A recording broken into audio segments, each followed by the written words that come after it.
Sisi wengine tulipotoka nyumbani tuliambiwa na wazazi wetu, mkishindwa katika kipaji sitawachapa, ila mkishindwa katika kujituma msirudi nyumbani. Kwa hiyo ndugu zangu, mkituona tunapambana na kung'ang'ana hapa nje, si kana kwamba tunajitesa na kujisumbua, ila kuna mazingira ambayo tunathamani siku moja tutayabadilisha. Kuna hali ya nyumbani ambayo tunathamani hakika siku moja tutaibadilisha. Sisi wengine tumepita katika matope ya kuwapenda waliotuvunja mioyo. Sisi wengine tumepita katika kinyesi cha kuwadhamini walioinuka nyuma ya mgongo wetu na kutudunga kisu nyuma ya mgongo wetu.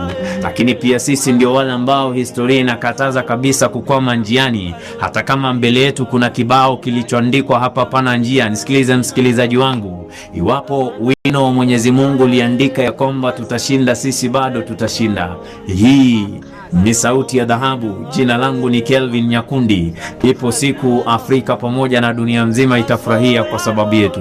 Sisi wengine tulipotoka nyumbani tuliambiwa na wazazi wetu, mkishindwa katika kipaji sitawachapa, ila mkishindwa katika kujituma msirudi nyumbani. Kwa hiyo ndugu zangu, mkituona tunapambana na kung'ang'ana hapa nje, si kana kwamba tunajitesa na kujisumbua, ila kuna mazingira ambayo tunathamani siku moja tutayabadilisha. Kuna hali ya nyumbani ambayo tunathamani hakika siku moja tutaibadilisha. Sisi wengine